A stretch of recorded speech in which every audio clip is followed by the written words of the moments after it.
Let me show you how to open SIM tray on Samsung Galaxy S25. In order to do this, you will need to use the Eject tool that we can find inside the box.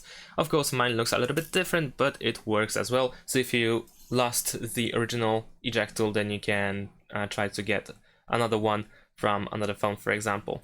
Then over here, maybe let me rotate like this. At the bottom, we have the SIM tray on this side. And here on the right side of the SIM tray, we have this hole, and we need to insert the pin, the eject tool, into that hole, and then push it until the SIM tray comes out just a little bit. And then you can use your fingers or fingernails in order to remove the SIM tray. And it looks like this. So, in my case, I have dual SIM. I have SIM 2 and SIM 1 here. Now, in order to insert the SIM card, we need to simply match the shape of the slot, which is also visible on the slot itself, as you can see. So let's match it, let's put it in.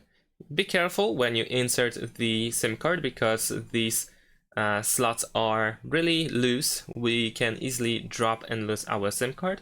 And if you want to insert another one, then of course we can do this at the back the same way. And now let's put it back in. So here we have the SIM tray slot, and let's put it back in. Of course, here we have the hole, so we need to match it so that it fits correctly. And unfortunately, my SIM card got out. So yeah, it is actually quite inconvenient to put it back in, because like I said, these SIM slots are really loose. But there we go.